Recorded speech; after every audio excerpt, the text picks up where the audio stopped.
নড়াইল, গোপালগঞ্জ ও ফরিদপুরে কন্টেন্ট ক্রিয়েটরদের মিলনমেলা আজ। দক্ষিণ পশ্চিমাঞ্চলের ৩ জেলা নড়াইল, গোপালগঞ্জ ও ফরিদপুর জেলার জনপ্রিয় কন্টেন্ট ক্রিয়েটরদের এক মিলনমেলা আজ শুক্রবার ১৫ মে ফরিদপুরের আলফাডাঙ্গায় অনুষ্ঠিত হয়েছে। কাজী কাকুল মাল্টিমিডিয়ার উদ্যোগে আয়োজিত এই মিলনমেলাটি ঘিরে স্থানীয় ডিজিটাল নির্মাতাদের মাঝে ব্যাপক উৎসাহ উদ্দীপনা দেখা গিয়েছে। ফরিদপুরের আলফাডাঙ্গায় অবস্থিত পপুলার রেস্টুরেন্ট অ্যান্ড ক্যাফেতে দিনব্যাপী এই অনুষ্ঠানের সূচি নির্ধারণ করা হয়েছে। আয়োজক সূত্রে জানা গেছে, অনুষ্ঠানের মূল আকর্ষণ হল আমন্ত্রিত অতিথিদের ফুলেল শুভেচ্ছা ও একে অপরের সাথে পরিচিত হওয়ার সুযোগ।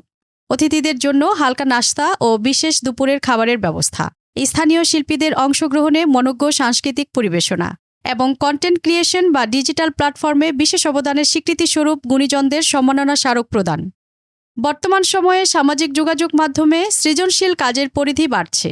এই মিলনমেলার মূল লক্ষ্য হল প্রতিবেশী ৩ জেলার কন্টেন্ট ক্রিয়েটরদের মধ্যে পারস্পরিক সম্পর্ক উন্নয়ন, অভিজ্ঞতা বিনিময় এবং আগামীতে মানসম্মত কন্টেন্ট তৈরির মাধ্যমে সমাজের ইতিবাচক পরিবর্তনে ভূমিকা রাখা। আয়োজক প্রতিষ্ঠান কাজী কাজল মাল্টিমিডিয়া জানায়, শুরু করব। আর তার আগে আমরা আশিক ভাই আছে, এখানকার আশিক একাডেমির অনার, সে একটা কেক এনেছেন আমাদের। আঞ্চলিক পর্যায়ে এই ধরনের আয়োজন নতুন প্রজন্মের ডিজিটাল নির্মাতাদের আরও অনুপ্রাণিত করবে। Popular restaurant and cafe, Alfadanga, Faridpur.